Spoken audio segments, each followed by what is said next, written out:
तो अब हम जो है स्टार्ट करते हैं एक्सरसाइज 5.4 के साथ। तो इसमें फ़र्स्ट क्वेश्चन दे रखा है which term of the AP is it's first negative term. तो इस क्वेश्चन में हमें एक एपी दे रखी है 121, 117, 113 एंड सो ऑन। तो इसमें जो फर्स्ट टर्म है वो है 121 और इसमें जो कॉमन डिफरेंस है वो है 117 माइनस 121 यानी कि -4। तो इन्होंने कहा है कि जो फर्स्ट टर्म कौन सी होगी जो नेगेटिव होगी।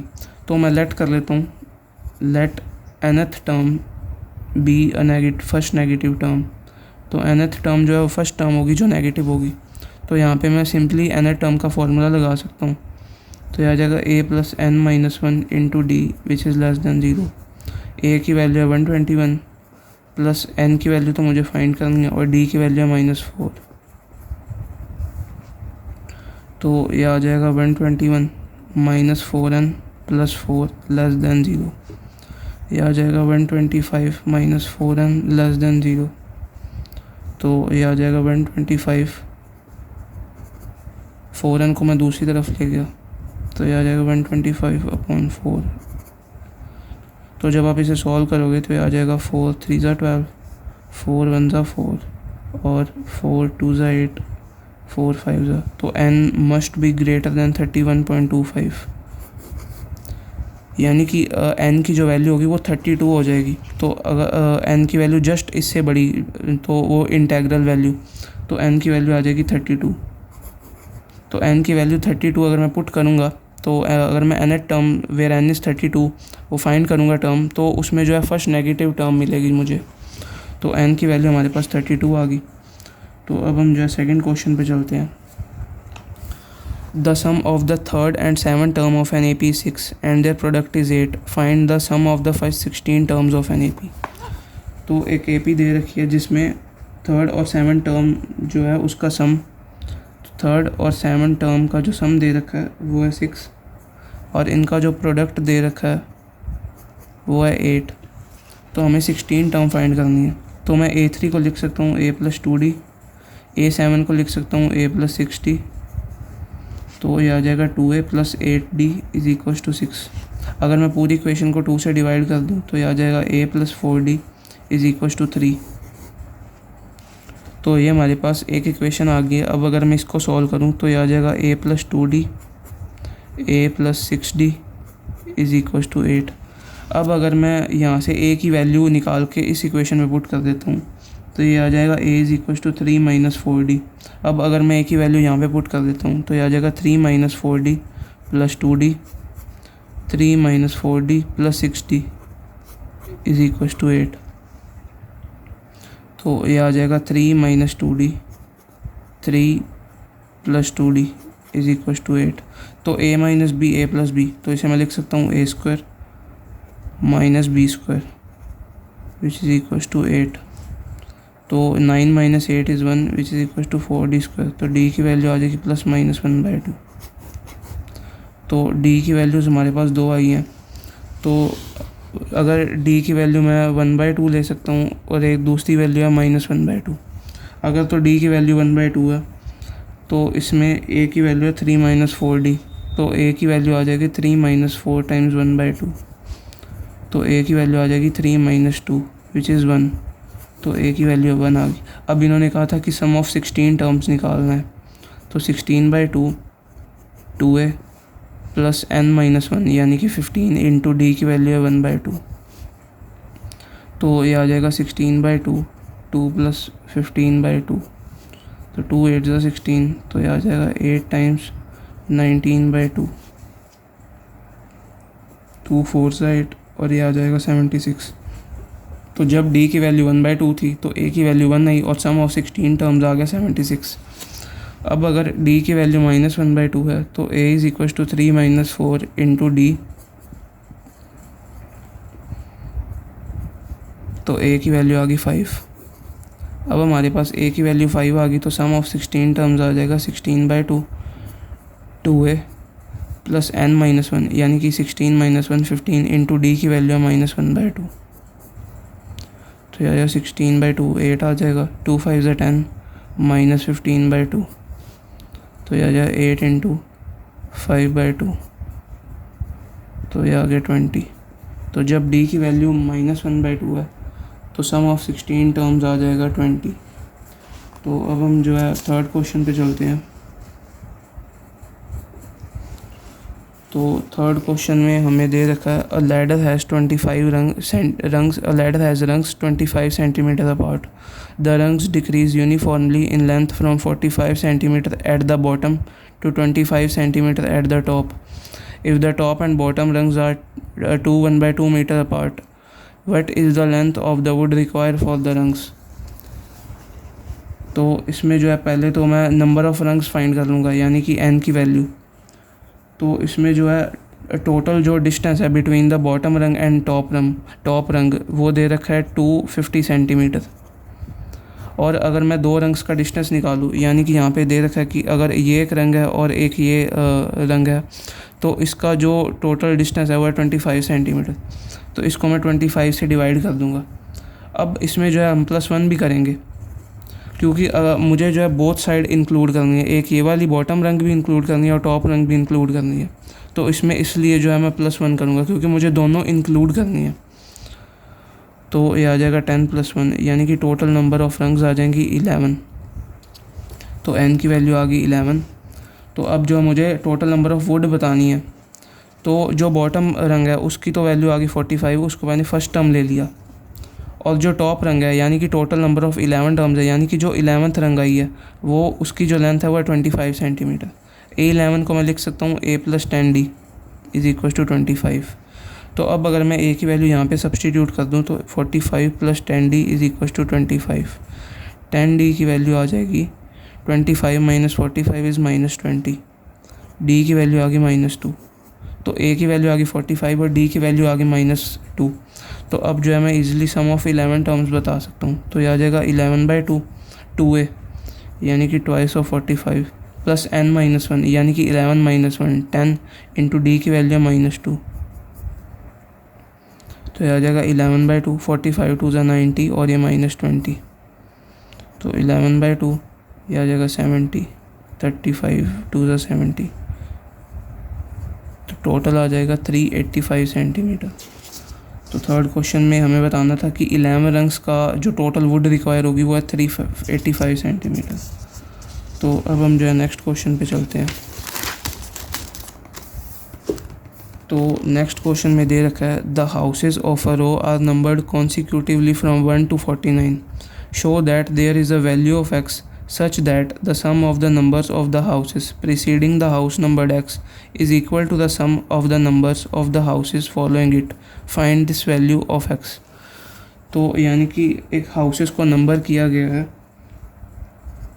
हाउसेस को नंबर जो दे रखा है वो है 1 से लेके 49 तक, यानी कि 1 2 3 x और यहाँ से 49। तो हमें जो बेसिकली इक्वेशन जो बनेगी वो बनेगी x से पहले जितने भी घर हैं, यानी कि जितने भी नंबर्स हैं उनका सम और x के जितने बाद हैं उनका सम इक्वल होना चाहिए, यानी कि s से पहले वाले, यानी कि सम ऑफ x -1 टर्म्स, यानी कि x से जस्ट पहले का जो सम है सारा वो इक्वल होना चाहिए x के जस्ट बाद, यानी कि sum of 49 terms minus sum of x terms. तो यानी कि 49 - x कर देंगे हम, तो यानी कि 49 टर्म सारी का सम और माइनस कर दिया x तक का सम, तो ये आ गया x के बाद वाले का सम आ गया ये वाला। और ये x -1 का मतलब है कि x से जस्ट पहले जितने भी टर्म्स आएंगी उनका सम। तो हमारे पास ये इक्वेशन आएगी। तो अब हम सॉल्व कर लेते हैं x -1 को। तो x -1/2 2a + n-1, n की वैल्यू x -1, तो x -1 -1 यानी कि x -2 इंटू d। d की वैल्यू आप पुट कर सकते हो, a की वैल्यू भी 1 आ जाएगी और d की वैल्यू यहाँ पे मैं लिख देता हूँ, a की वैल्यू 1 आएगी और d की वैल्यू भी 1 आएगी। तो 49/2 2a + 49 - 1 48 into d minus x/2 2a + x -1 into d। तो यहाँ पे आ जाएगा x -1/2, a की वैल्यू है 1 + x -2 इंटू d की वैल्यू भी 1 है। तो यह 49/2 2 + 48 minus x by two, 2 plus x minus 1 into D की वैल्यू है 1। तो मैं 2 यहाँ से कैंसिल कर देता हूँ डिनोमिनेटर से, तो ये आ जाएगा x minus 1, 2 plus x minus 2 is equal to 49, 48 plus 2 is 50 minus x into 2 plus x minus 1।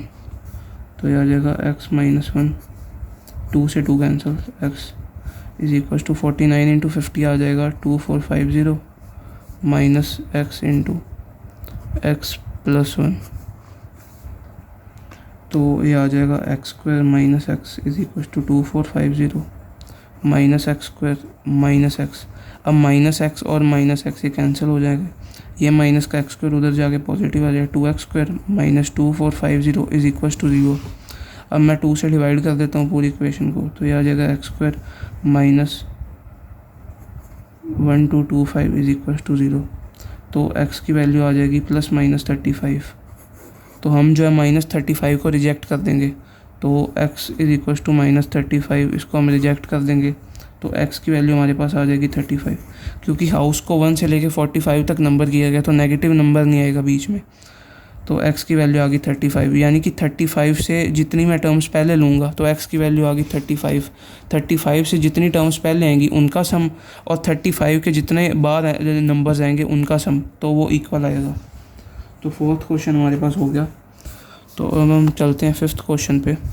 A small terrace at a football ground comprises of 15 steps, each of which is 50 long and built of solid concrete. Each step has a rise of 1/4 meter and a tread of 1/2 meter. Calculate the total volume of concrete required to build the terrace. तो इसमें हम solve करते हैं। तो अगर मैं यहाँ से देखूँ तो यहाँ पे जो फर्स्ट स्टेप दे रखा है, तो फर्स्ट स्टेप की जो हाइट दे रखी है वो है 1/4 मीटर, और जो लेंथ दे रखी है वो आएगी 50 मीटर, और जो ये स्टेप की जो ट्रीड दे रखी है वो है 1/2 मीटर। तो अगर मैं इन तीनों को मल्टीप्लाई कर दूँ तो मुझे मिलेगा volume of concrete required to build the first step. तो ये आ जाएगा फर्स्ट स्टेप 1/4 इंटू 1/2 इंटू 50। यहीं अगर मैं सेकंड स्टेप को देखूँ तो यहाँ पे 1/4 है और यहाँ पे 1/4 ऐड हो जाएगा, तो 1/4 प्लस 1/4 ये हो जाएगा 2/4। 2/4 और जो ट्रीड है वो अगेन 1/2 मीटर है, और जो इसकी लेंथ रहेगी वो 50 मीटर्स ही रहेगी। तो अब हम आपको आइडिया आ गया होगा, तो अब हम सॉल्व करते हैं। तो अगर मैं वॉल्यूम ऑफ फर्स्ट स्टेप देखूं, वॉल्यूम ऑफ फर्स्ट स्टेप, तो यह आ जाएगा 1/4 इंटू 1/2 इंटू 50 मीटर्स क्यूब। तो अगर मैं वॉल्यूम ऑफ सेकंड स्टेप देखूं, वॉल्यूम ऑफ सेकंड स्टेप, इसमें जो हाइट दे रखी थी वो है 1/4। अगर मैं सेकंड स्टेप का देखूँ तो 1/4 और प्लस 1/4 हो रहा है, तो 1/4 और 1/4 ऐड हो जाएगा, तो 1/4 प्लस 1/4 इज़ 2/4। और जो ट्रीड दे रखी है वो 1/2 मीटर की, और जो लेंथ दे रखी है वो 50 आ जाएगी, तो ये टोटल आ जाएगा मीटर क्यूब। सिमिलरली आप थर्ड और फोर्थ स्टेप का निकाल सकते हो। वॉल्यूम ऑफ थर्ड स्टेप ये आ जाएगा 3/4 इंटू जो ट्रीड है वो 1/2 है और 50 आ जाएगा। तो इसे जब सॉल्व करेंगे तो ये आ जाएगा 225 तो ये आ जाएगा 24/4 मीटर क्यूब। सिमिलरली जो सेकंड स्टेप आएगा वो आ जाएगा 2 से 2 कैंसिल, 2 2 ज़ा 4, 225, 25/2 metre cube. Similarly third step आ जाएगा 2 इंटू 25, 25 3 ज़ा 75/4 मीटर क्यूब। तो ये एक AP फॉर्म करेगा, जिसमें जो फर्स्ट टर्म आ जाएगी वो है 24/4 मीटर क्यूब। जो कॉमन डिफरेंस आ जाएगा वो आएगा 25/2 माइनस 25/4, 25/2 माइनस 25/4 मीटर क्यूब। तो ये आ जाएगा 25/4 मीटर क्यूब। तो कॉमन डिफरेंस 25/4 मीटर क्यूब आ गया। तो इन्होंने कहा था कि 15 स्टेप्स हैं, तो 15 स्टेप्स हैं, उनका जो हमें सॉलिड कंक्रीट चाहिए वो बताने कि कितना कंक्रीट चाहिए। तो यानी कि sum of 15 terms 15/2 2a plus n-1 यानी कि 15 - 1 14 इंटू कॉमन डिफरेंस है 25/4 तो ये आ जाएगा 15/2, 50/4 प्लस, तो ये आ जाएगा 350/4, ये आ जाएगा 15/2, 400/4, तो ये आ जाएगा ट्वाइस ऑफ 200, तो 4 5 20, तो ये आ जाएगा 750 मीटर क्यूब।